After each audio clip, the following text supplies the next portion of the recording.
The brand new Hellboy film has finally been released, and oh boy, it's getting some hellish reviews. Sorry, I had to. But to be fair, Guillermo del Toro's previous Hellboy films, or at least the first one, is hard to top, friends. This one stars Stranger Things' David Harbour as Red, and is a reboot of the Hellboy franchise. While some critics are totally panning it, Harbour's performance has been getting some pretty decent praise. Whether or not you feel the same way about the film as the internet does, some of you might be scratching your heads concerning what went down in the movie, and what the ending means for the future of the series. So we're here today to break it down for you, and explain that ending and the post-credit scenes. We're going to try to keep spoilers minimal, but be warned friends, there are spoilers for this movie in this video. I mean, it is called Ending Explained, so you clicked it.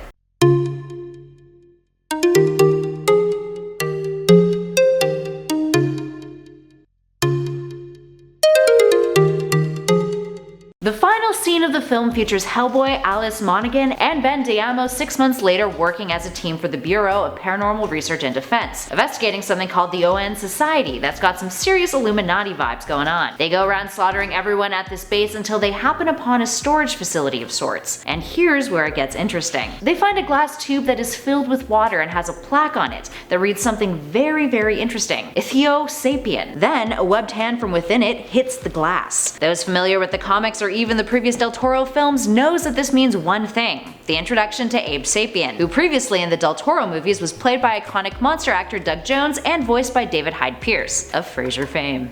In the comics, Abe Sapien's origin is directly connected with the ON Society, meaning it's likely that if there is a sequel to the movie, this Abe will be much more true to the comics than his previous adaptation. Abe Sapien is the name given to him by the Society as his species designation. His character, also created by Hellboy creator Mike Mignola, first appeared in 1994's Hellboy Seed of Destruction, where his origin tells of him being a Victorian scientist in the 19th century named Langdon Everett Call. Call became involved with the Society, an occult organization, who believes that life and knowledge come from the sea, and are also like super into aquatic gods. He's involved in an arcane ritual with them that turn him into that Abe Sapien, and the Society seal him in a suspended animation tube in a hidden laboratory beneath a hospital in Washington, D.C. The lab was then abandoned during the American Civil War, and he wasn't found until 1978, with no memory of his previous life. He takes the name Abe after seeing a piece of paper with his species name on the tube, which was dated April 14, 1865.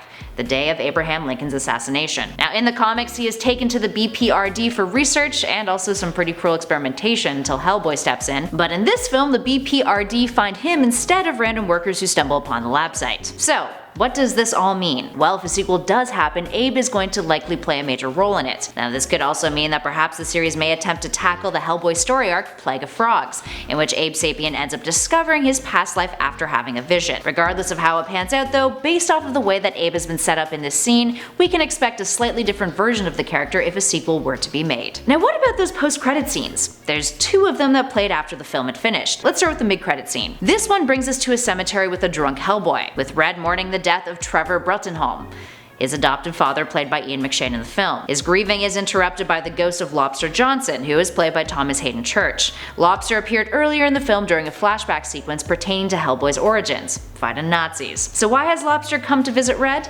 Well, he comes with a warning. Evil is coming. Hellboy's like, okay cool, and just wants to see the ghost's lobster claw weapon on his glove. This appearance of Lobster's ghost could mean that if a sequel were to happen, it's likely that Lobster may reappear. In the comics he does, and is fully capable of using his claw and shooting guns in battle. Plus, with a star like Thomas Hayden Church, the possibility of the character reappearing is a pretty decent one. Let's move on to that final post-credit scene. This one gives us more of a glimpse as to what this inevitable incoming evil could be. It opens with Baba Yaga making a deal with someone off-screen to take down Hellboy. Now earlier in the film itself, we were introduced to the witch character, who has an obsession with getting Hellboy's eye. The deal she strikes with this unseen character is for them to get Hellboy's eye, and in exchange, she will let them die. So what on earth or hell does that mean? Well, that implies that the character she's speaking to is someone who can't die.